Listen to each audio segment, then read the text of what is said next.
शांति 29 जून 2023 प्रातः मुरली ओम शांति बाप दादा मधुबन।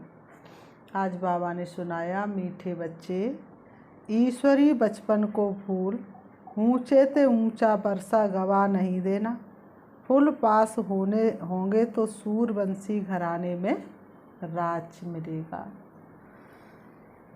मीठे बच्चे ईश्वरी बचपन को भूल, ऊंचे ते ऊंचा बरसा गवा नहीं देना। फूल पास होंगे तो सूरवंशी घराने में राज्य मिलेगा। प्रश्न बाबा ने किया, सतयुग और त्रेता में किसी भी आत्मा को अपने कर्म नहीं कूटने पड़ते, क्यों? उत्तर, क्योंकि सतयुग त्रेता में जो भी आत्माएं आती हैं वह संगम की ही प्रारब्धि भोगती हैं। उन्होंने संगम पर बाप द्वारा ऐसे कर्म सीखे हैं तो 21 जन्म तक उन्हें कोई कर्म कूटना ना पड़े। अभी बाप ऐसे कर्म सिखलाते हैं जिससे आत्मा कर्मातीत बन जाती है। फिर किसी भी कर्म का फल दुख नहीं भोगना पड़ता है। गीत है, बचपन के दिन भुला न देना और आज हंसे कल रुला न देना। ओम शांति। बच्चों ने मीठा मीठा गीत सुना। बेहद का बाप बच्चों प्रति समझा रहे हैं।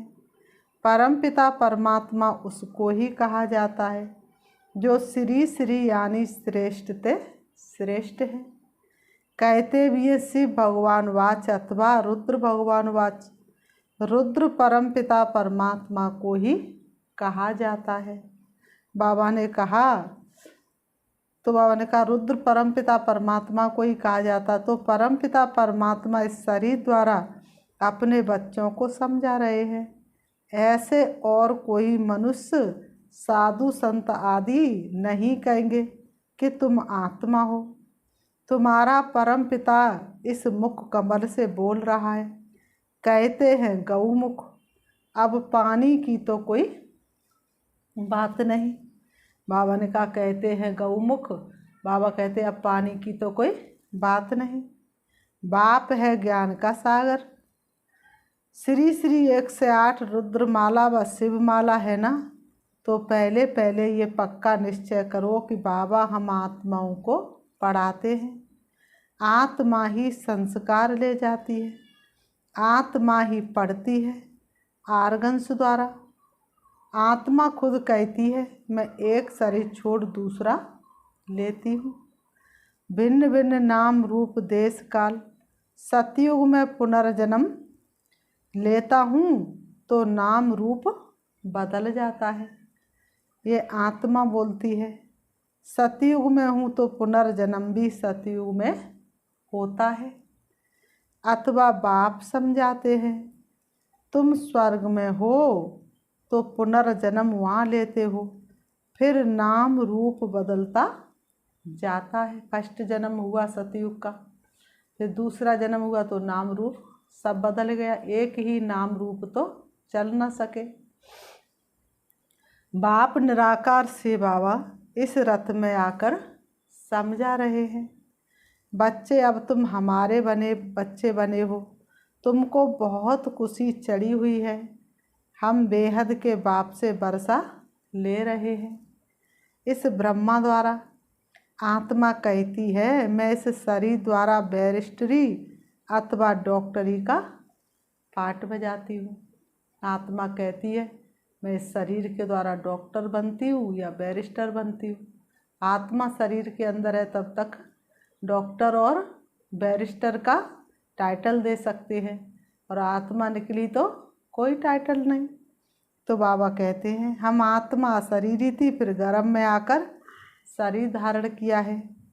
बाप कहते हैं मैं तो उस गर्भ में नहीं आता हूँ। हम ऐसे नहीं कहेंगे कि परमपिता परमात्मा एक शरीर छोड़ दूसरा लेते हैं, नहीं, तुम लेते हो। ये दादा लेता है। इस आत्मा ने 84 जन्म पूरे लिए हैं। ये आत्मा अपने जन्मों को नहीं जानती थी, अब 84 जन्मों को जाना है।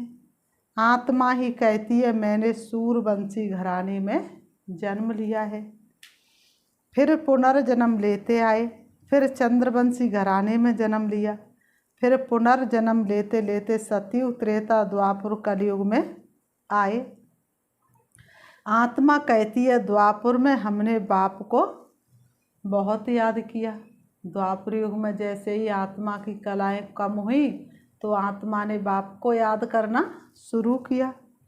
परमपिता परमात्मा के लिंग रूप की पूजा भी की थी। मैं आत्मा सतयुग में मालिक थी, वहाँ किसकी पूजा नहीं करती थी। स्वर्ग में भक्ति होती नहीं, आधा कल्प भक्ति की। अब फिर बाप के सम्मुख आए हैं। अभी तुम सब निराकार बाप के सम्मुख आए हो साकार द्वारा। बाप कहते हैं ये ईश्वरी जन्म भूल नहीं जाना। बाबा ये तो बड़ा मुश्किल है। अरे मुश्किल क्या बात है, तुम आत्माओं का बाप मैं हूँ। मैं आया हूँ तुमको पतित से पावन बनाने। तुम स्वर्ग की बादशाही करने के लिए पढ़ते हो। ज्ञान के संस्कार मुझ परम पिता परमात्मा में है, इसलिए मुझे ज्ञान सागर मनुष्य सृष्टि का बीज रूप कहते हैं। खुद कहते बरोबर मैं रचयिता हूँ, मैं परम धाम में रहता हूँ। मैं यहाँ एक ही बार आता हूँ जबकि मुझे पढ़ाना होता है। पतित सृष्टि को आकर पावन बनाता हूँ। जरूर पतित ही याद करेंगे ना, सतयुग में पावन तो याद नहीं करेंगे। ऐसे तो कोई नहीं कहेंगे कि आकर हम आत्माओं को पतित से पावन बनाओ या पतित बनाओ। नहीं, पतित माया ने बनाया है, तब कहते हैं पावन बनाओ। परंतु उनको ये पता नहीं है कि मैं कब आता हूँ। मैं आता ही हूँ संगम पर, और कोई समय नहीं आता हूँ। अभी आया हूँ, तुम मीठे बच्चों ने हमारी गोद ली है। जानते हो बाबा फिर से प्राचीन राजयोग सिखलाते हैं।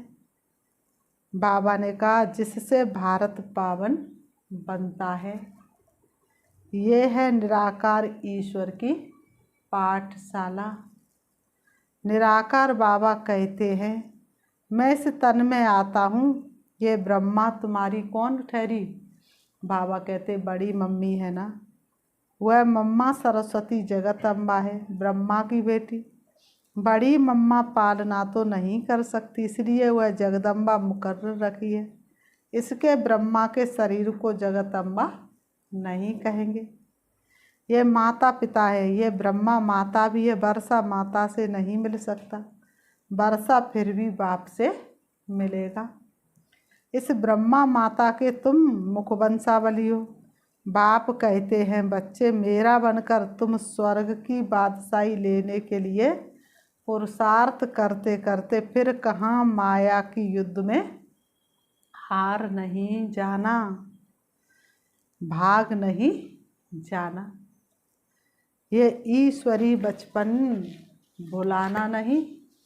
बाबा कहते मीठे बच्चे ये ईश्वरी बचपन भुलाना नहीं।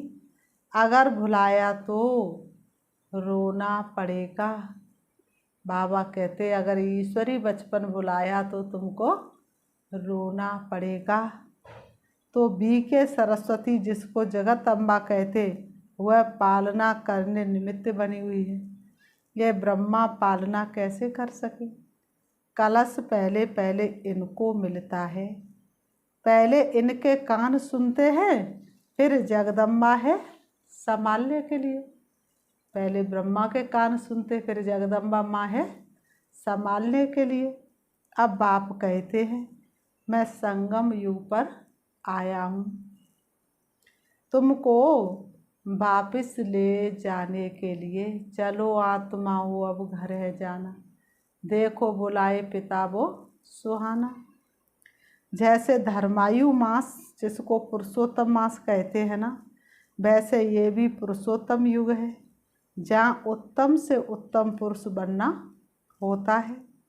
पुरुषोत्तम माना उत्तम से उत्तम पुरुष कौन है? ये श्री लक्ष्मी नारायण। ये नर नारी ऊंचे से ऊंच कैसे और किस द्वारा बने? बाप कहते हैं मेरे द्वारा। शिव बाबा कहते किसके द्वारा बने? मेरे द्वारा बने। मेरा नाम भी है श्री श्री श्रेष्ठ ते श्रेष्ठ।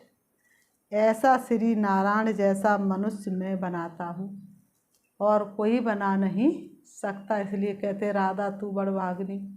कौन तपस्या की? सो तेरे तारण तरण तीन लोक आधीन।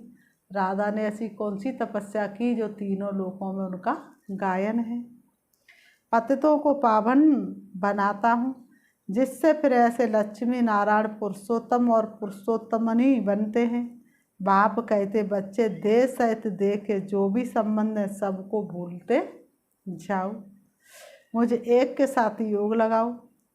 तुम कहते हम बाप के बच्चे बने हैं, बाप के स्थापन किए हुए स्वर्ग के हम मालिक बनेंगे।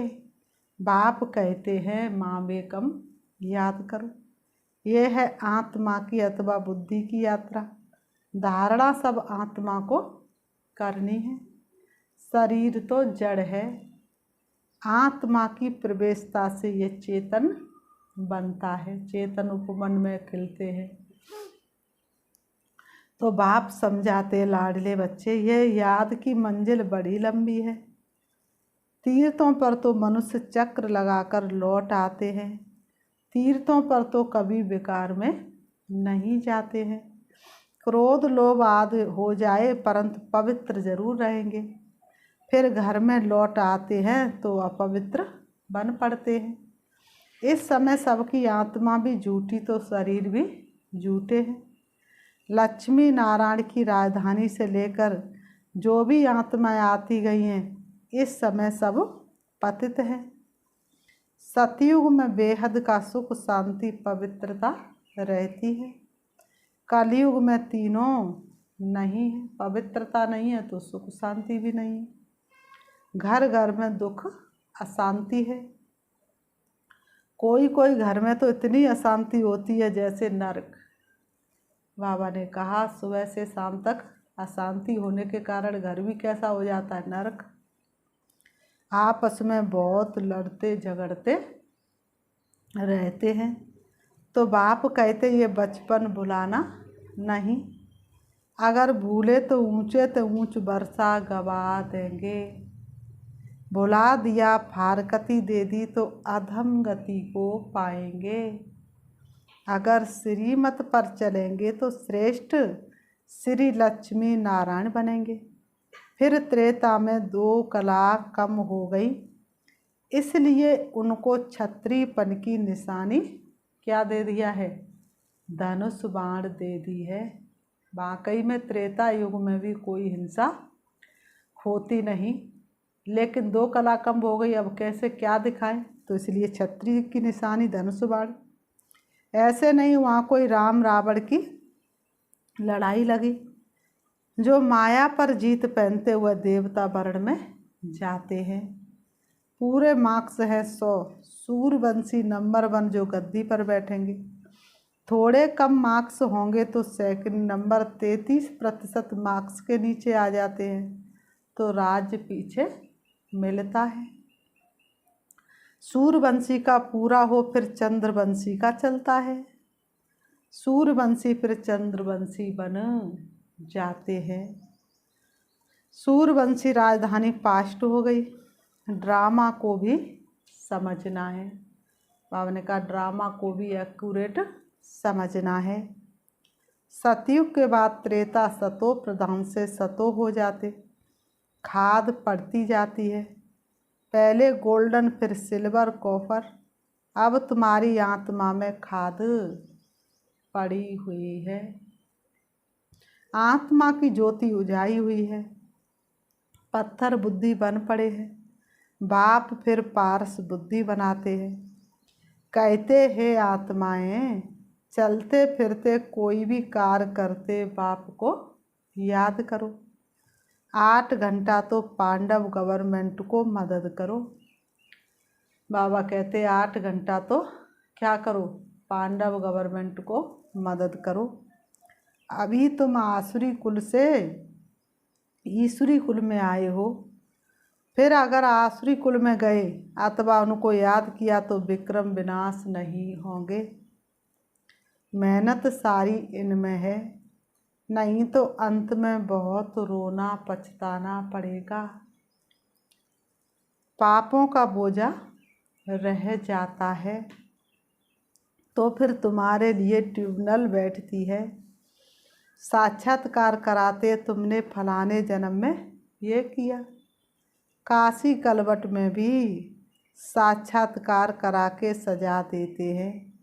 यहाँ भी साक्षात्कार कराए धर्मराज कहेंगे, देखो बाप तुमको इस ब्रह्मा तन से पढ़ाता था, तुमको इतना सिखलाया, फिर भी तुमने ये पाप किए। ना सिर्फ इस जन्म के परंतु जन्म जन्मांतर के पापों का साक्षात्कार कराएंगे। टाइम बहुत लगता है, जैसे कि बहुत जन्म सजा खा रहा हूँ। बाबा ने कहा 1 घंटे की सजा बहुत वर्षों की सजा महसूस होगी, बहुत पछताएंगे और रोएंगे, परंतु हो क्या सकेगा।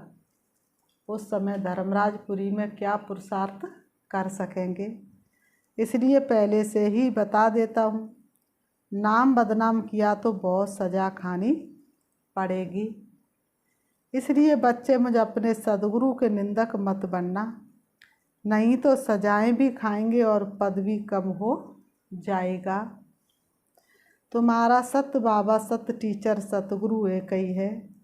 अब बाप कहते हैं, ये ब्रह्मा बच्चा हमको बहुत याद करता है, ज्ञान भी धारण करते।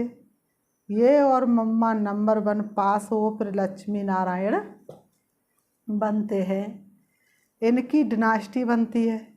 जब सब पुरुषार्थ करते तो हम भी मम्मा बाबा के मिसल मेहनत कर उनके तख्त के मालिक बने। माता पिता को फॉलो करें और भविष्य तख्त नसीन बने।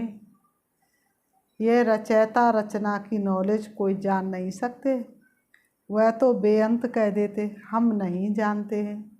नास्तिक हैं, ना जानने के कारण ही भारतवासी अथवा सब बच्चे दुखी हुए हैं, लड़ते झगड़ते रहते हैं। पानी के लिए जमीन के लिए कहा भी जाता, ये पास्ट जन्मों के कर्मों का फल है।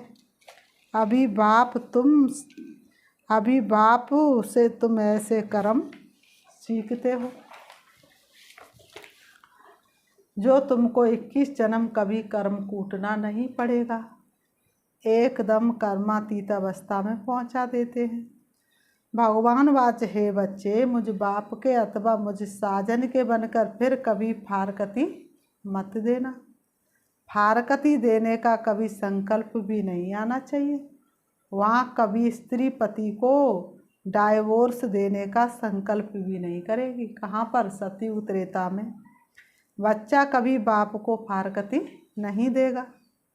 आजकल तो बहुत देते हैं, सतयुग में कभी फारकती नहीं देते हैं, क्योंकि वहाँ तुम अभी के पुरुषार्थ की प्रारब्धि भोगते हो, इसलिए कोई दुख का अथवा फारकती का प्रश्न ही नहीं। ये याद की यात्रा है, परमपिता परमात्मा के पास जाने की रूहानी यात्रा। निराकार बाप निराकार आत्माओं से बात करते हैं इस मुख द्वारा। तो ये गौ मुख हुआ ना, बड़ी माँ है, तुम हो मुख वंशावली, उनसे ज्ञान रतन निकलते हैं। बाकी गऊ के मुख से जल कैसे निकलेगा और उस जल से पावन कैसे होंगे। बाबा इस मुख द्वारा अविनाशी ज्ञान रतन देते हैं। एक एक रतन लाखों रुपए का है, जितना तुम धारण करेंगे। मुख्य है ही मन मनाभव, यह एक रतन ही मुख्य है। बेहद का बाप कहते हैं, मुझे याद करने से मैं बेहद सुख का वर्षा देने के लिए बांधा हुआ हूँ। जब तक शरीर है मुझे याद करते रहो तो तुमको स्वर्ग की बादशाही देंगे, क्योंकि तुम आज्ञाकारी वफादार बनते हो। जितना जो याद में रहते उतना दुनिया को पवित्र बनाते हैं। याद से ही विक्रम विनाश होते हैं। बच्चों को माया घड़ी घड़ी भुला देती है, इसलिए खबरदार करते हैं, कभी बाप को भुला नहीं देना। मैं तुमको लेने आया हूँ। सतयुग से फिर नाटक रिपीट होगा। मैं सतयुग का मालिक नहीं बनूंगा, तुमको स्वर्ग की राजाई देता हूँ। मैं फिर आधा कल्प वानप्रस्थ में बैठ जाऊंगा, फिर आधा कल्प मुझे कोई याद नहीं करते। दुख में सभी याद करते हैं, सुख में करे ना कोई। दुख में सिमरण सब करे, सुख में करे ना कोई। और जो सुख में करे तो दुख काहे को होई। तो वास्तव में सुख में सिमरण कर ही नहीं सकते। फिर बाबा कहते, अच्छा मीठे मीठे सिखी लते बच्चों प्रति माता पिता बाप दादा का याद प्यार और गुड मॉर्निंग। रूहानी बाप की रूहानी बच्चों को नमस्ते। हम रूहानी बच्चों की रूहानी बाप दादा को याद प्यार और नमस्ते नमस्ते नमस्ते। धारणा के लिए मुख्य सार नंबर 1, 8 घंटा पांडव गवर्नमेंट की मदद जरूर करनी है। याद में रह विश्व को पावन बनाने की सेवा करनी है। नंबर 2, कभी कोई उल्टा कर्म करके सतगुरु की निंदा नहीं करानी है, इसलिए कहते सतगुरु निंदक ठौर ना पाए। मम्मा बाबा जैसा पुरुषार्थ कर सूर्यवंशी राजा ही लेनी है। वरदान, दिव्य बुद्धि के वाहन द्वारा तीनों लोकों की सैर करने वाले ज्ञान स्वरूप विद्यापति भव। दिव्य बुद्धि के वाहन द्वारा तीनों लोकों की सैर करने वाले ज्ञान स्वरूप विद्यापति भव। स्पष्टीकरण है, दिव्य बुद्धि अर्थात होली हंस बुद्धि। हंस अर्थात क्षीर और नीर को, मोती और पत्थर को पहचान मोती ग्रहण करने वाले। इसलिए होली हंस संगम युगी ज्ञान स्वरूप विद्या देवी सरस्वती का वाहन है। आप सभी ज्ञान स्वरूप हो, इसलिए विद्यापति या विद्या देवी हो। ये वाहन दिव्य बुद्धि की निशानी है। इस दिव्य बुद्धि के वाहन द्वारा आप तीनों लोकों का सैर करते हो। ये वाहन सभी वाहन से तीव्र गति वाला है। स्लोगन, अपनी सर्व शक्तियों को अन्य आत्माओं के प्रति विल करना ही सर्वश्रेष्ठ सेवा है। अच्छा, ओम शांति। अभी हम 5 मिनट शिव बाबा को याद करते हैं, अपने आप को सम्मान देंगे। मैं आत्मा हंस बुद्धि हूँ, मैं स्वच्छ और पवित्र हूँ। पवित्रता मुझे आत्मा का मुख्य श्रृंगार है, मुख्य गुण है। पवित्रता ही सुख शांति की जननी है। मैं आत्मा संपूर्ण पवित्र हूँ। मैं पवित्रता के सागर प्यारे पिता परमात्मा की सबसे प्रिय संतान हूँ। सारे विश्व में दुख अशांति का कारण अपवित्रता है। सारे विश्व की आत्माओं को पवित्रता के सागर शिव बाबा का संदेश देने के मैं निमित्त हूँ।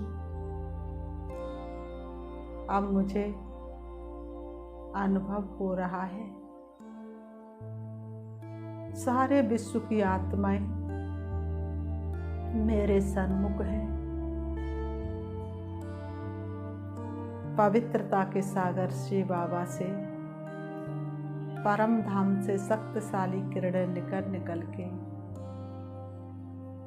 मुझे आत्मा में समा रही है। मेरा शरीर और मेरी आत्मा दोनों ही पवित्र होते चले जा रहे हैं। अब मेरे अंग अंग से पवित्रता की किरणें निकल के सारी विश्व की आत्माओं की प्रकृति में समा रही है। प्रत्येक आत्मा पवित्र बनती चली जा रही है। पवित्रता के कारण सबके पास सुख शांति आ रही है। सभी सुख शांति से भरपूर हो रहे हैं।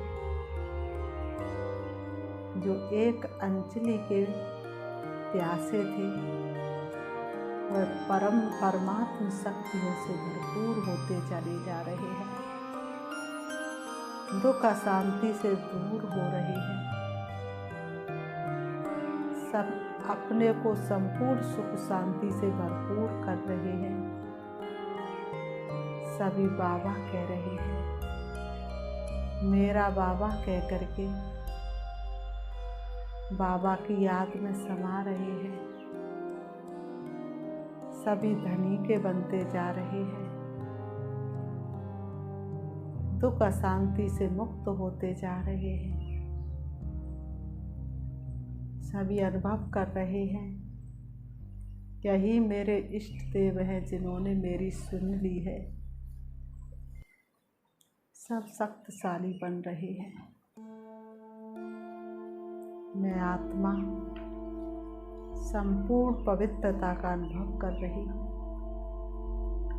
मुझे आत्मा का शरीर रूपी वस्त्र भी संपूर्ण पवित्र है। ओम शांति, ओम शांति।